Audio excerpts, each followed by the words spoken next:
Alhamdulillah, salatu wassalamu ala rasulillah wa ala alihi wa sahbihi wa mawala. Bapak Ibu yang dirahmati Allah, Alhamdulillah, puji syukur kita haturkan kehadirat Allah atas limpahan nikmat yang kita terima.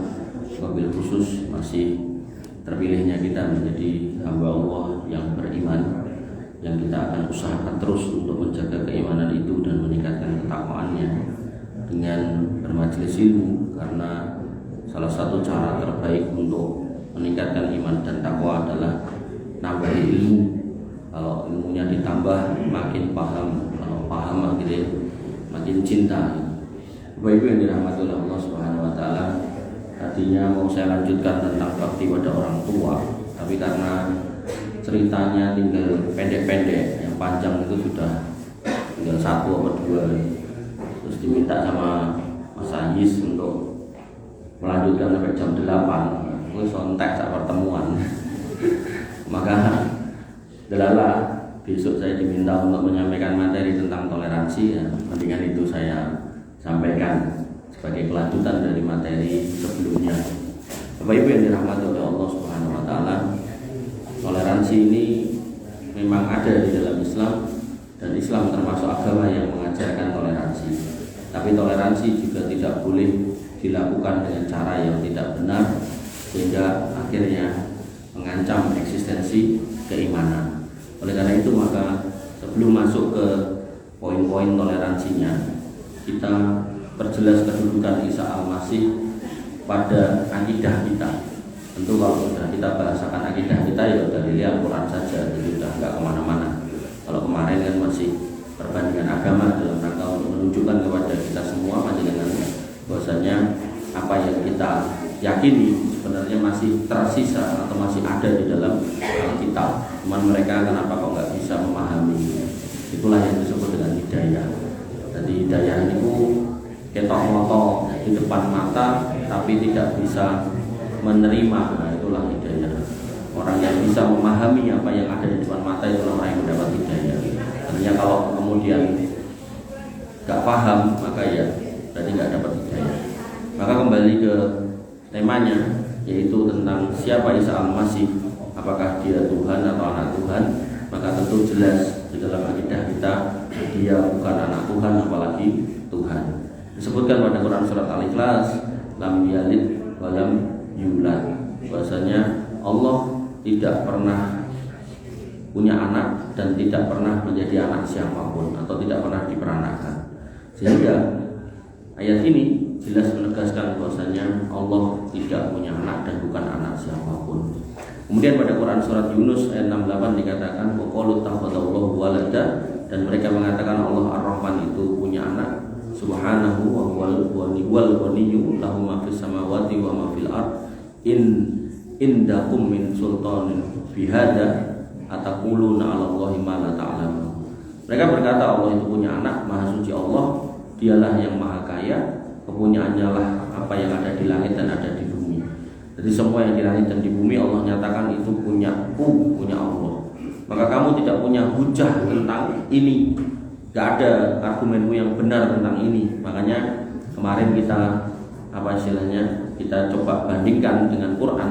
Quran jelas dikatakan annahu la ilaha illa ana fa'budun, bahwasanya Allah itu tidak ada ilah yang berhak disembah selain aku, kata Allah, maka sembahlah aku. Maka ayat yang semisal dengan itu gak pernah ada di dalam Alkitab.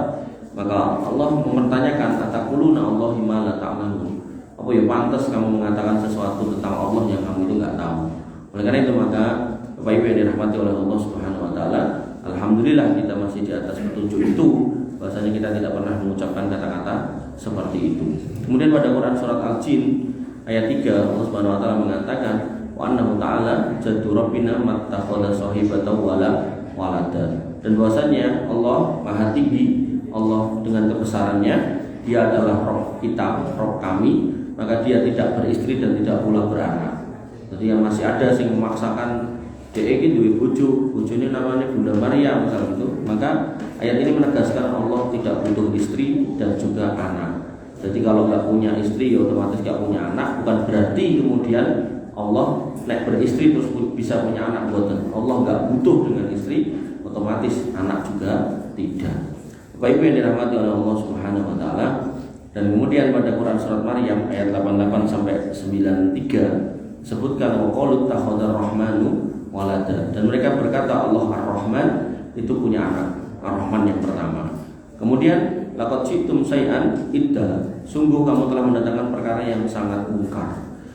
Ini ayat yang kedua. Kemudian takadu samawati yatafattarna minhu, hampir-hampir langit itu pecah karena ucapan itu. Wa tansaqul ardu, dan bumi itu terbelah. Wa takhirul jibalu hadda, dan gunung itu runtuh.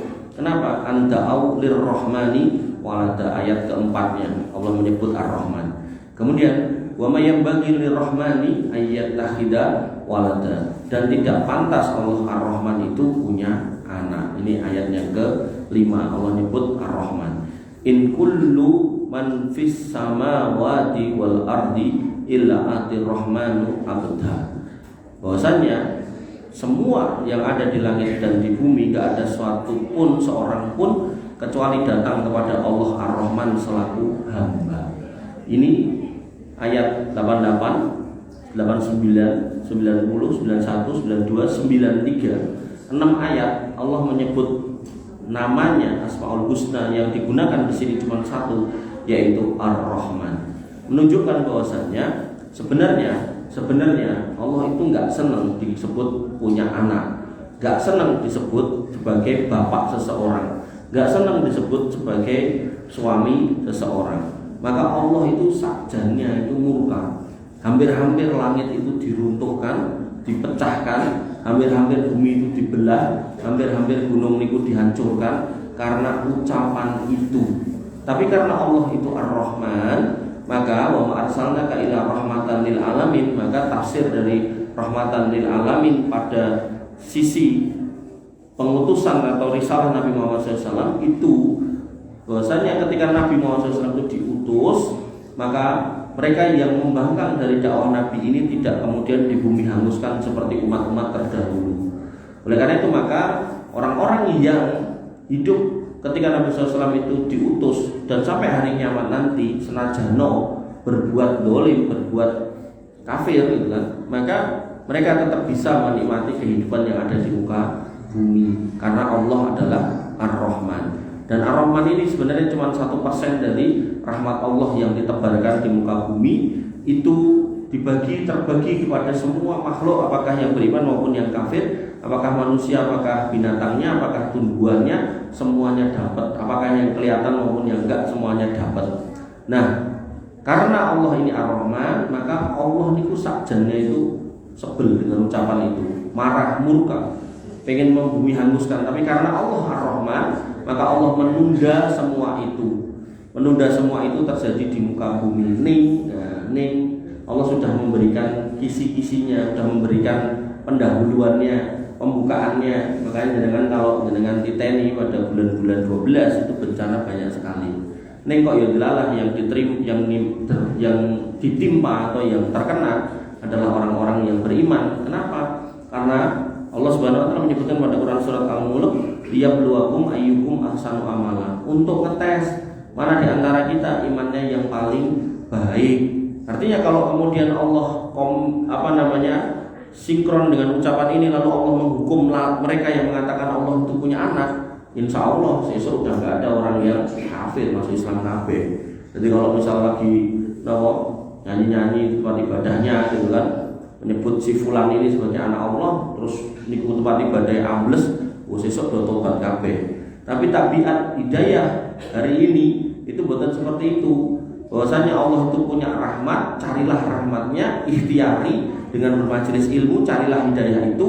Nah kalau dapat nanti di akhirat ada rahmat yang menunggu, yaitu 99%. Tapi kalau kemudian itu nggak dapat, alhamdulillah, maka sebagian orang merasa kemudian ternyata jadi wong Islam uripe susah, begitu pindah agama uripe penak, maka kemudian dia menyatakan berarti hidayah linear dengan dunia. Maka itulah yang kita dapati dari sebagian manusia. Dan kalau kembali kepada hadis-hadis tentang Dajjal, pengikut Dajjal itu susah hidupnya. Nandur yo parine mati, lalu sumur yo sumure sat gitu kan. Kemudian ternak mati gitu. Semuanya susah. Tapi Itu yang beringkar dengan Dajjal. Tapi nek yang ikuti Dajjal, yang melu Dajjal, uripe penak. Tanduran nggih, napa subur-subur, kemudian sumure nggih agung banyune gitu kan. Dan banyak hal yang bisa didapatkan dari mengikuti Dajjal. Tapi apakah mengikuti Dajjal yang mana dia juga punya gelar Al-Masih sebagaimana Isa itu juga Al-Masih, apakah itu menjadi benar? Tentu itu sebuah kesalahan. Al-Masih dalam konteks Isa itu artinya yang diurapi, yang dipilih sebagai Nabi Allah, yang kemudian diminyai kalau dalam kultur orang Yahudi. Tapi kalau Al-Masih dalam arti Dajjal itu orang yang kemudian Allah berikan keajaiban seperti Isa Al-Masih, tapi dia nggak menyadari kalau itu sebuah fitnah. Jadi dia kemana-mana mendakwakan diri sebagai Tuhan. Kalau Isa Al-Masih dia nggak pernah mengatakan dirinya sebagai Tuhan.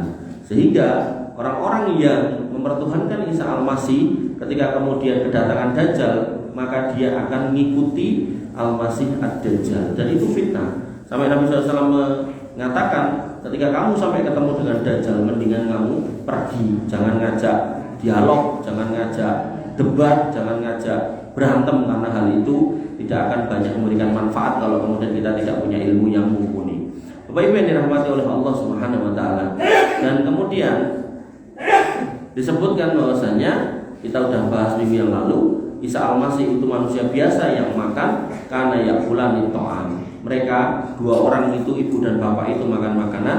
Undur kaifa nubayyinu lahumul ayati tsumma andur anna yufakun. Maka lihatlah bagaimana kami jelaskan ayat-ayat itu, dan lihatlah bagaimana mereka itu berpaling dari penjelasan itu. Dan kemarin kita sudah jelaskan bagaimana Isa Al-Masih itu lapar, dan saking lapare sampai kemudian makanan aja harus dibawakan oleh orang lain.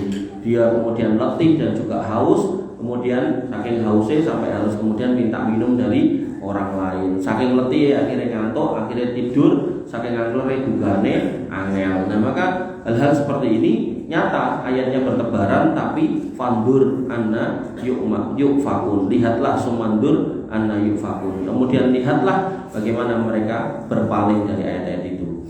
Bapak Ibu yang dirahmati oleh Allah Subhanahu wa taala, dan Allah menegaskan bahwasanya orang-orang yang menyatakan bahwasanya Isa Al-Masih itu adalah Tuhan, itu adalah sebuah kekeliruan. Allah berfirman pada Quran surat Al-Maidah ayat 73, laqad kafara alladziina qalu innallaha salisu salasa. Sungguh telah kafir orang yang mengatakan kalau Isa Al-Masih itu bagian dari trio Trinitas. Mau dia jadi anak Tuhan, apakah Tuhan itu sendiri, apakah jelmaan Tuhan, maka semua statement itu salah semuanya. Oleh karena itu maka berdasarkan ayat ini, seorang muslim yang paham benar tidak boleh mengucapkan selamat hari raya agama lain, wabil khusus di bulan-bulan ini. Apakah bentuknya ucapan, bentuknya spanduk, bentuknya parcel, atau bentuknya stiker di WA, maka itu tidak diperbolehkan. Kemudian disebutkan juga dalam sebuah hadis tentang akidah kita, disimpulkan atau disebutkan dalam sebuah hadis Nabi SAW bersabda, man syahida alla ilaha illallah wahdahu la syarikalah, siapa yang bersaksi bahwa tidak ada ilah yang berhak disembah, wahdahu la syarikalah, selain Allah saja yang benar dan tidak ada sekutu bagi Allah Subhanahu wa taala, kemudian bersaksi wa anna Muhammadan abduhu wa rasuluh, dan bersaksi bahwasanya Muhammad SAW itu adalah hamba, berarti manusia, hambanya, hamba Allah, dan rasulnya, berarti utusannya. Kemudian wa anna Isa Abdullah wa rasuluh, dan bahwasanya Isa Al-Masih itu adalah hamba Allah juga dan rasulnya. Wa kalimatuhu alqaha ila Maryam, dan kalimatnya itu kalau dalam bahasa Alkitab itu diterjemahkan sebagai firman-Nya, sehingga mereka itu mengatakan Isa itu adalah firman Tuhan, firman yang dibentukkan dalam bentuk manusia. Niku mboten seperti itu ya benar. Kalimat tuh di sini maknanya adalah ketika Allah menginginkan sesuatu, Allah mengatakan kun fayakun. Kun fayakun itu kemudian jadilah Isa Al-Masih. Al-Qaha ila Maryam, yang itu diucapkan atau difirmankan kepada Maryam. Wa ruhum minhu ini ada juga orang yang kemudian menafsirkan, loh berarti rohnya Allah diambil sebagian dikasihkan Isa. Boten, ruhum minhu itu Allah menciptakan ruh lalu dikasih. Jadi bukan kemudian rohnya Allah, bukan, tapi roh ciptaan Allah. Jadi itu dua hal yang berbeda, dan kalau nggak bisa difahami dengan jelas itu nanti bisa masuk ke wilayah yang salah itu. Kemudian dengan persaksian itu ditambah lagi wal jannatu haq, dan surga itu benar. Makanya di Masjid Mutakin saya sampaikan tentang surga, wan naru haq, dan neraka itu benar. Masjid Al-Qudus saya sampaikan tentang neraka. Adkhalahullahu al-jannata ala ma kana minal amal. Orang yang punya persaksian bahwasanya tidak ada ilah yang berhak disembah selain Allah dan Muhammad SAW itu hanya hamba dan rasulnya. Isa Al-Masih juga demikian, ditambah kalimat dari Allah dan ruh dari Allah. Kemudian neraka itu benar, surga itu benar. Kata Nabi SAW, adkhalahullahu al-jannata ala ma kana minal amal, bakal dimasukkan surga walaupun amale sithik. Artinya jenengan misal ngapunten delok tanggane nek sedekah kok akeh, jenengan isone bendina 2000 insyaallah nek memegang akidah ini sampai mati tetap jenengan itu butuh atau perlu atau mendapatkan atau berhak atas kaplingan di surga. Ngoten. Dan ini akidah Pak. Jadi jangan sampai main-main di sini. Makanya ketika ngapunten nggih, wah ini nganggur ditawari, Mas kayak jogo gereja kayak butuh satpam tambahan atau jogo motore butuh tukang parkir tambahan, mboten usah kersa. Senajan entuk duit 100-200 wis ora usah, ngoten. Jadi itu akidah saestu. Jadi itu bukan perkara yang bisa disepelekan sedemikian rupa. Jadi harus ditinggalkan. Jadi nggak boleh seorang muslim terlibat dalam perayaan mereka. Termasuk misal Mas wangi ini masang spanduk nih, spanduk apa nih? Iki lho spanduk itu tulisannya ngene, nggih mboten usah melu gitu. Ya, tulisannya selamat hari raya, tulisannya spanduk selamat jalan, semoga selamat, enggak apa-apa. Tapi selamat hari raya ngampun gitu. Kemudian dalam lafaz Imam Muslim disebutkan adkhalahullahu min ayyi abwabil jannati samaniyata sya'a. Jadi persaksian jenengan kalau tidak ada ilah yang berhak disembah selain Allah, tidak ada sekutu baginya, Nabi Muhammad itu hamba dan rasulnya, kemudian Nabi Isa itu hamba dan rasulnya, kalimat dari Allah dan ruh dari Allah yang diberikan kepada Maryam, dan kemudian surga itu benar, neraka itu benar. Menurut riwayat Imam Muslim, tambahan kalimat belakangnya adkhalahullahu min ayyi abwabil jannati samaniyata sya'a. Jenengan ada pintu surga cocone cacahe 8. Nah niku jenengan kan milih piyambak. Wonten. Dadi senajan amale sithik, sedekah sithik, ning dengan catatan boten pelit to ya. Nek dalam Islam pelit niku nggih elek. Dadi bener-bener randidit ngoten lho. Randidit pengen kaya tanggane sing sugih, sedekah akeh ning dalah randidit.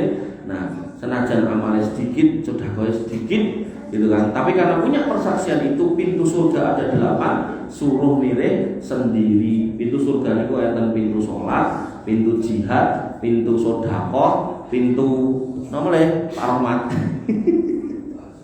Pintu puasa, niku rahmat iki rahmat. Pintu puasa, pintu sabar, pintu ridho, pintu menahan amarah, satu lagi pintu napa? Tobat, masya Allah. Ya siap pintu tobat. 8 pintu, pintune enten 8 ken milih piyambak. Jalanane napa? Akidah yang lurus. Nah, makanya jenengan masih ingat kula tumpuk 3 gelas niku, akidah niku senajan kula dedek ngisor, tapi niku fundamental niku nek nganti kliru dudut ambruk atase.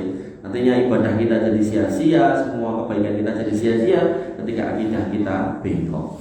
Bapak-Ibu yang dirahmati oleh Allah Subhanahu wa taala. Lalu kemudian bagaimana toleransi kita kepada mereka? Toleransi kita kepada mereka, kita mulai ya. Yang pertama, kita harus meyakini bahwasanya semua agama tidak sama atau tidak ada agama yang sama. Jangankan kita ngomongkan di luar Islam, dalam konteks Islam saja yang namanya Ahlu Sunnah dan Syiah itu sudah berbeda, sudah beda. Yang satu mengagungkan atau memuji para sahabat, yang satu mencaci maki bahkan mengkafirkan.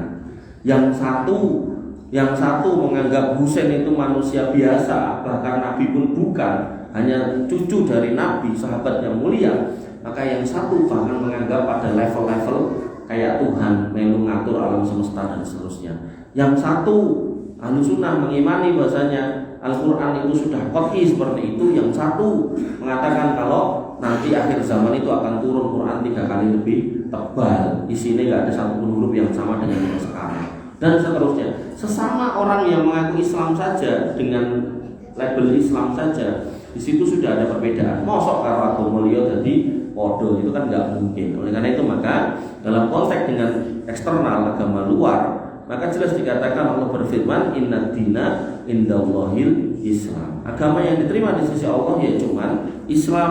Kemudian dalam ayat yang lain Allah mengatakan wa may yabtaghi ghairal islami dina fala yuqbala minhu wa huwa fil akhirati minal khasirin. Siapa yang mencari agama selain Islam, maka enggak akan pernah diterima amalnya dan dia di akhirat menjadi orang merugi. Dan Nabi SAW sampai bersumpah waladzi nafsi biyadihi la yasma'u bi ahadin min hadhil ummah yahudiyyun wala nasraniyyun wala yu'minu bima ursiltu bihi illa kana wa huwa min ashabin nar. Demi roh yang menggenggam jiwa Muhammad, tidaklah umat ini, artinya umat yang mengetahui Muhammad itu datang bawa risalah, apakah dari kalangan Yahudinya, apakah Nasraninya, kok nggak mau ikut, maka dia benar-benar menjadi penghuni neraka. Dan kemudian ayat-ayat yang lain disebutkan, misal innalladzina kafaru min ahlil kitab wal musyrikina fi nari jahannama khalidina fiha ulaika hum syarrul bariyah. Orang kafir dari kalangan orang musyrik dan ahli kitab kekal di neraka dan mereka adalah sejelek-jelek ciptaan. Dan itu ayat semacam itu banyak bertebaran bertaburan.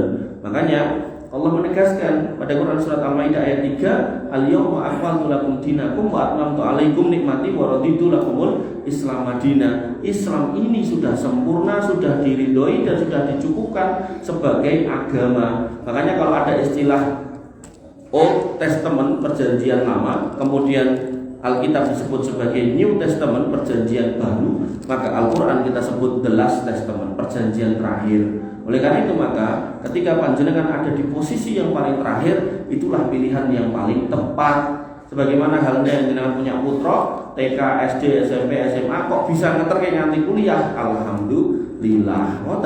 Dan ini adalah sebuah prestasi orang tuanya tentunya. Orang tua senang. Makanya rata-rata naik kumpul bapak-bapak yang putrane sampun niku gede-gede niku rata-rata sing dibanggake napa anake sing pun lulus gitu. Alhamdulillah anakku bar wisuda lah ngoten to. Tapi nek anake sing ora gelem sekolah biasanya udah cerita. Anake 5 sing kuliah cita ning papat gak sekolah kabeh gitu. Terus alhamdulillah anakku rampung kuliah. Rencangnya mikirnya wah anak 5 rampung kuliah kabeh. Tapi nanti kok didedes sing lulus piro? Nah, siji tok, sing papat dideleki. Nggih.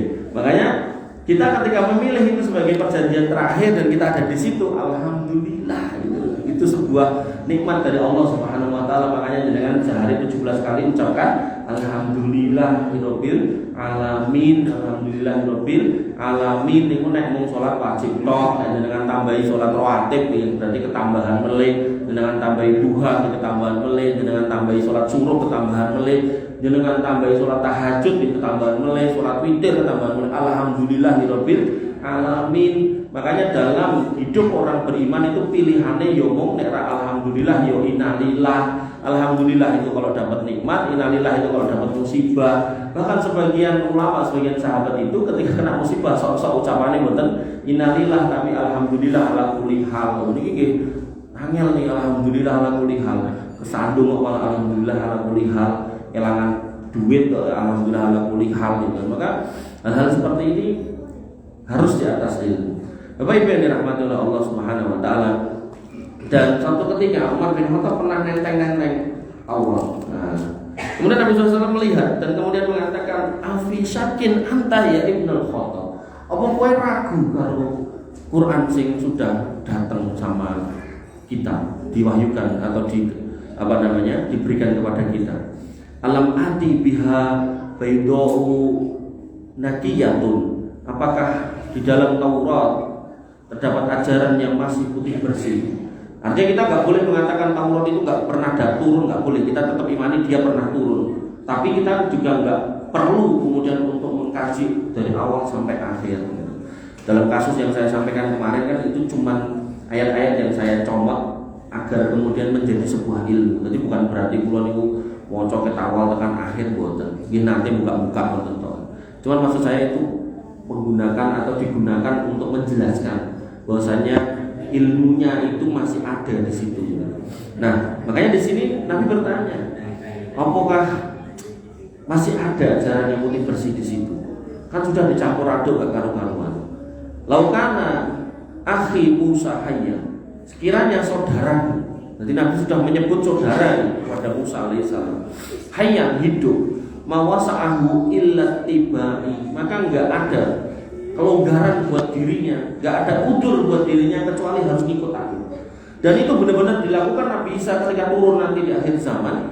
Bagaimana Nabi Isa kemudian bersama dengan kaum muslimin, sebagian riwayat menyebutkan bersama dengan Imam Mahdi, terus diminta untuk ngimami sholat. Nabi Isa enggak mau. Nabi Isa mengatakan yang berlaku hari ini syariat kalian yang imami, aku makmum baik. Maka ini yang disebut sebagai khotamul anbiya wal mursalin, penutupnya para rasul dan para nabi, yaitu Nabi Muhammad SAW. Makanya nanti dakwah dari Dajjal yang pertama dia minta diaku sebagai nabi, meningkat lagi dia diminta diaku sebagai Tuhan. Makanya kalau hari ini ada orang yang kemudian menganggap ada nabi setelah Nabi Muhammad, nah punten itu secara keimanan dia sudah murtad, sudah kafir. Orang-orang Ahmadiyah ketika dikatakan tentang kalimat khotamul anbiya wal mursalin, mereka mengatakan khotam itu bukan penutup, bukan. Tapi khotam itu kata mereka cincin. Loh, Nabi Muhammad ini cincin. Nah, cincin ini cek bolong. Nah, saya nutupi kuwi nabiku jenenge koyo padha koyo aku, Mirza Ghulam Ahmad. Tutup katanya. Wonten iki. Maka itu otak-atik kata sing intine wong pengen dapat masa, pengen dapat jamaah, ujung-ujungnya soal dunia. Makanya pusat dakwah mereka hari ini berawal dari India, kemudian Pakistan. Hari ini pusat mereka yang paling gede itu Inggris gitu. Maka itu aneh gitu. Jadi kalau memang benar itu sebuah ajaran yang benar, harusnya ya pusatnya di Mekah Madinah sana. Bapak Ibu yang dirahmati oleh Allah Subhanahu wa taala.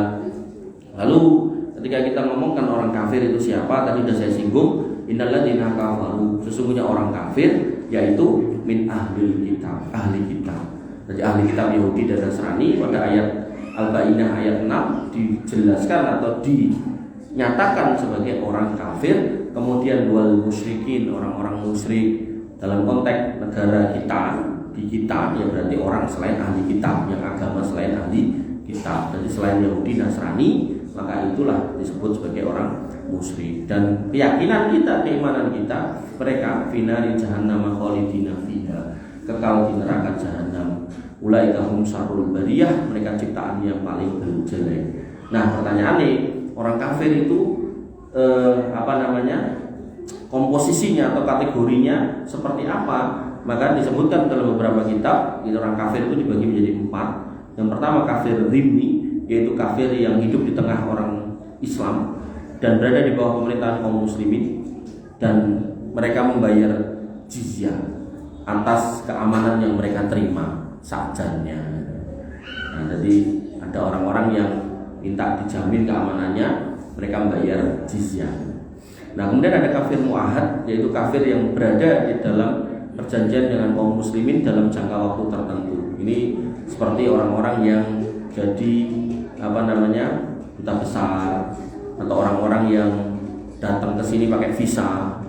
Nah, termasuk juga ya orang-orang non muslim yang ada di sekitar kita. Jadi bisa masuk kategori muahad ini. Kemudian yang ketiga kafir mustakman, yaitu kafir yang minta jaminan keamanan. Itu orang-orang yang minta suaka. Misal orang mana gitu, kayak di dunia internasional itu ada laki-laki yang dikejar-kejar sama Amerika, namanya Snowden.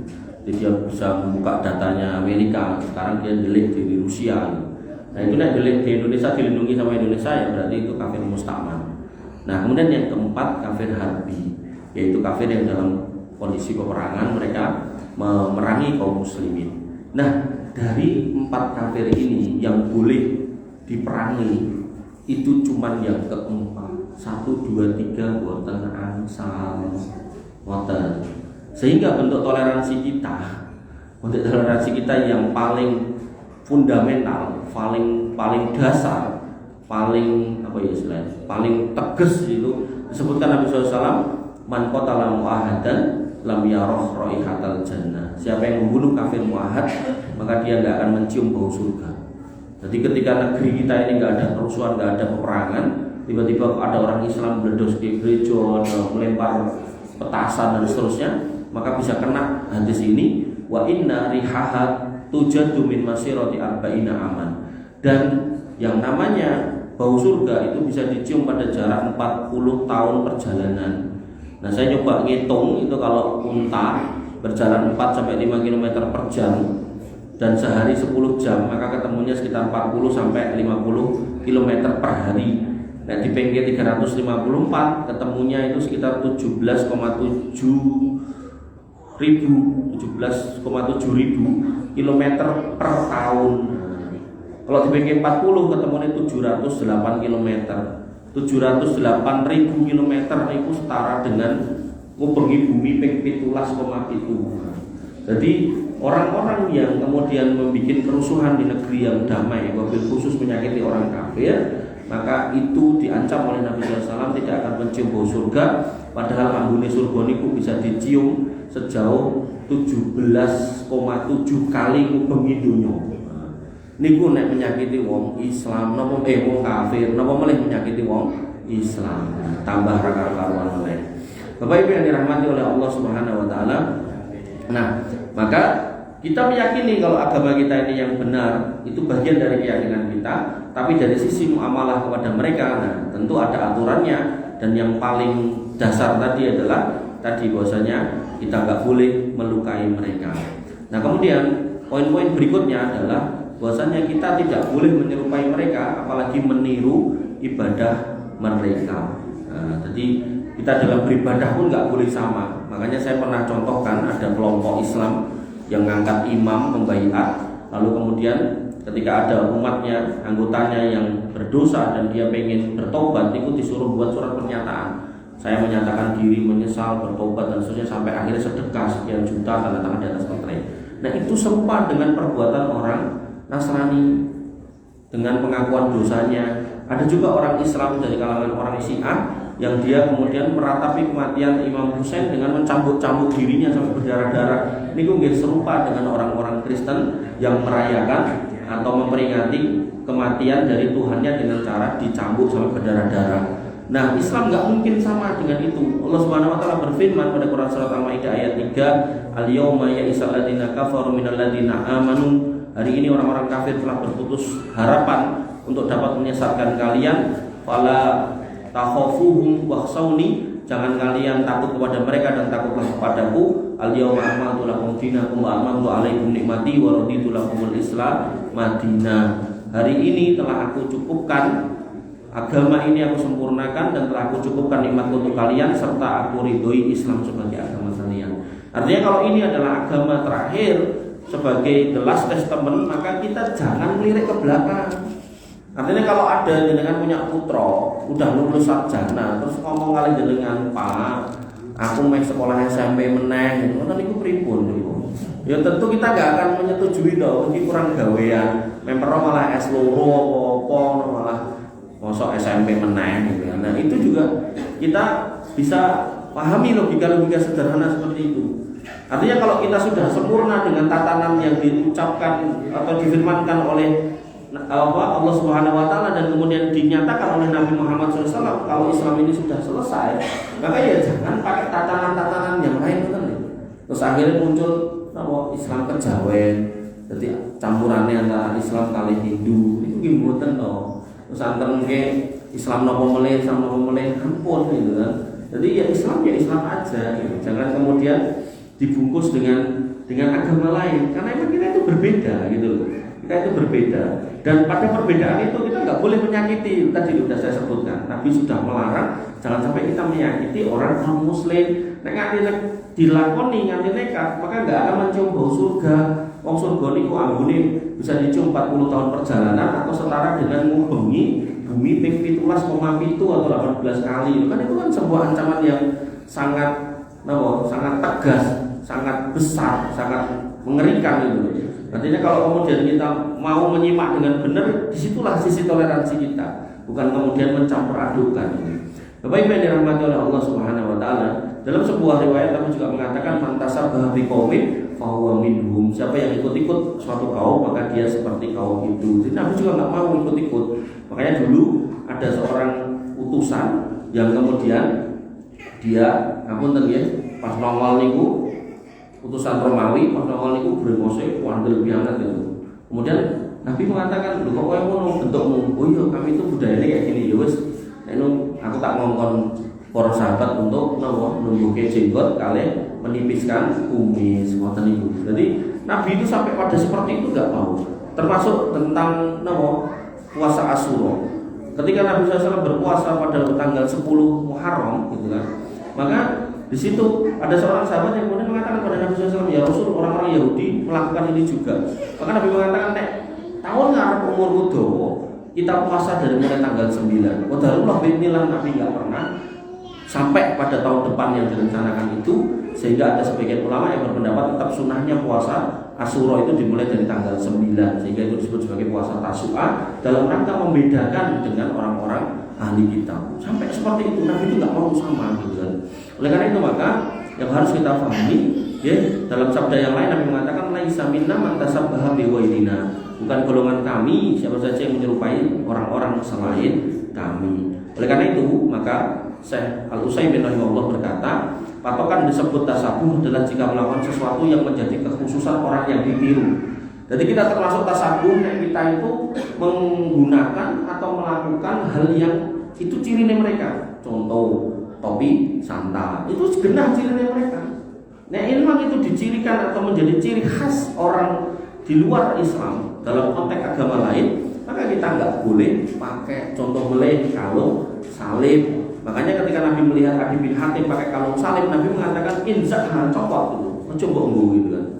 Nah maka hal-hal seperti ini nggak boleh kemudian kita lakukan. Kalau memang itu menjadi ciri khas, sekali lagi ciri khas agama lain yang nggak bisa atau nggak ada di tempat kita, bukan bagian dari kita, maka kita nggak boleh sama dengan mereka. Baik yang dirahmati oleh Allah Subhanahu Wa Taala. Kemudian termasuk toleransi yang diajarkan dalam agama kita, yaitu kita tidak boleh turut merayakan perayaan mereka. Allah Subhanahu Wa Taala berfirman pada Quran surat Al-Furqan ayat 72 tentang ciri ibadur rahman, yaitu walladzina la yashhaduna zur, yaitu orang-orang yang disebut ibadur rahman, hamba Allah Ar-Rahman. Jadi tadi 6 ayat Allah menyebut 3 kali Ar-Rahman, 4 kali Ar-Rahman, Ar-Rahman, Ar-Rahman. Maka di sini Allah mencirikan hamba Allah Ar-Rahman itu harusnya yaitu alladzina la yashhaduna zur, tidak hadir dalam az-zur. Az-zur itu salah satu artinya adalah perayaan agama lain. Nah, termasuk saya dalam satu kajian itu pernah isinya mahasiswa itu dia bertanya, "Lho, Tat, piye no nek kayak gitu? Wong saya itu bagian media dari badan eksekutif mahasiswa yang ada di tempat kami." Nah, terus kegiatannya kok badan media? Saya tugasnya kayaknya ya gawe spanduk, gawe flyer itu sesuai dengan tanggal-tanggal yang ada. Maksudnya ya pas Natal ya tanggalnya ya kita suruh bikin flyer tentang Natal, selamat Natal segala macam. Oh iya berarti raito. Nah, terus saya gimana? Ya mengundurkan diri lah nek ora iso ngindari kerjaan itu. Oh gitu. Nah, iya. Ya seperti itu. Jadi kita nggak usah khawatir kehilangan apapun itu. Jadi nggak usah khawatir kehilangan nama, nggak usah khawatir kehilangan dunia. Ketika memang itu konteksnya akidah, ya kita pegang sebagaimana Allah inginkan. Karena maliki yaumiddin itu loh Pak. Hari kiamat itu kuasanya Allah. Artinya kalau kemudian akidah kita hari ini berantakan, nggak sesuai dengan kaidah yang benar, kita berharap rahmat Allah di sana 99% itu kita nantikan. Tapi kalau kita ke sana sangunya itu sangu yang fundamental yaitu akidah itu kok rusak, nah, terus nggak dikasih rahmat terus gimana? Jangan aja minta siapa yang susah, nggak bisa. Nggak akan ada orang yang bisa nolong. Orang-orang yang kemudian hari ini ngapunten kayak sebagian orang Islam yang hari ini kemudian menjilat orang-orang non-muslim demikian rupa, di akhirat gak akan ada gunanya itu semua. Bahkan dia sendiri juga akan bisa menolong dirinya, mana mungkin bisa menolong kita. Makanya benar-benar ala tazir waziratu wizra ukhra, bahwasanya setiap jiwa itu akan bertanggung jawab atas dosanya masing-masing. Maka jangan sampai kemudian kita merasa aku main dhek mesti tanggung jawab dhek. Mboten enten ngoten niku akhirat. Walaupun nanti yang ngajari itu punya dosa lebih banyak daripada kita, ini kita yang tetap akan bertanggung jawab atas apa yang kita kerjakan. Bapak Ibu yang dirahmati oleh Allah Subhanahu Wa Taala, sehingga dalam kalimat yang lain disebutkan bahwasanya seorang muslim tidak seharusnya mengucapkan selamat hari raya perayaan agama lain. Umar bin Khattab radhiyallahu an pernah berkata, "Istanibu a'da Allah fi a'yadihim." Jauhilah perayaan-perayaan musuh-musuh Allah. Musuh-musuh Allah di sini maksudnya orang yang tidak beriman. Jadi jauhilah. Nek kon jauhi niku berarti ngucapke ya ora. nyengkuyung ya ora, melu ya ora, jogo ya ora, markiri ya ora. Terus napa buka bazar ten niku nggih mboten. Jadi benar-benar harus clear gitu. Kemudian disebutkan lagi oleh Ibnu Qayyim, wa ammat tahni'ah bi sya'airil kufri al-mukhtasah bihi fa haramun bil ittifaq. Adapun mengucapkan kalimat selamat dan pada syiar-syiar agama lain itu diharamkan menurut kesepakatan para ulama. Jadi ulama-ulama akidah yang lurus insyaallah itu sudah sepakat tentang haramnya hal itu. Dan kalau jenengan tadi simak ayatnya Quran surat Maryam ayat 88 sampai 93, Allah itu gampangannya wis napa gregeten getem-getem wis kaya pengen ngebleke langit, pengen belah bumi, pengen gunungnya dihancurkan. Wa qalu takhadha rahmanu walada laqad ji'tum syai'an idda takadu samawatu yatafattarna minhu wa tansaqul ardu wa tahirul jibalu hadda anta aulir rahmani walada wa ma yanbaghi lir rahmani ayat takhida walada. Jadi Allah itu gregeten, pengen wis blek tapi ditahan karena Allah Ar-Rahman Ar-Rahman. Nah nek Allah itu anyel, maka kita sebagai hamba Allah ya kudunya bukan malah napa ucapnya selamat, kudune ngering. Sama halnya seorang bapak, misal ngapunten nggih niki enten bapak yang kemudian anyel karo seseorang. Niku mesti ngandani anake, kowe aja cedak-cedak wong kae. Nek kowe cedak-cedak wong kae, kowe ora tak anggap anak. Kan umumnya ngoten to. Tapi kok anaknya nekat melipir malah kekancan dolanan catur karo wong kae niku. Sesuk yo mulai terus ora dikek lawang karo Pak Kae. Mesti ndak tahu sisan melu Pak Kae wong kae. Kan ngoten. Itu sudah menjadi hal yang maklum di kita. Nek bapak anyel karo wong liya biasanya anaknya dijak anyel kan gitu. Walaupun itu mungkin kurang tepat ya. Tapi kita ngomongkan secara umum kan ngoten. Maka ketika Allah Rabb kita, Tuhan kita yang mana kita sembah sehari 17 kali dalam bentuk sholat atau kemudian kita sebut dalam zikir-zikir kita, Allah menyatakan jane ki aku wis anyel nang langit tak belah teblokke bumi tak pletekke ben nyemplung kabeh kok yo dadak mbok ucapke selamat ki ngopo kan gitu loh. Sehingga kita sebagai orang yang aku beriman harusnya kering. Aku nek ora ngucapke kuwi aku ora entuk parcel lah nah niku.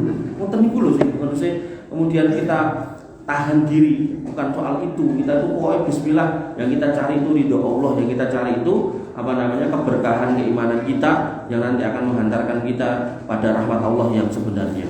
Bapak Ibu yang dirahmati oleh Allah Subhanahu wa taala. Oleh karena itu maka seorang muslim tidak boleh kemudian menjadikan dengan sebab tadi dulu menjadikan orang-orang non muslim itu sebagai aulia. Aulia itu adalah orang dekat, bahkan mungkin pilihan, bahkan mungkin pemimpin, bahkan mungkin orang yang dimuliakan.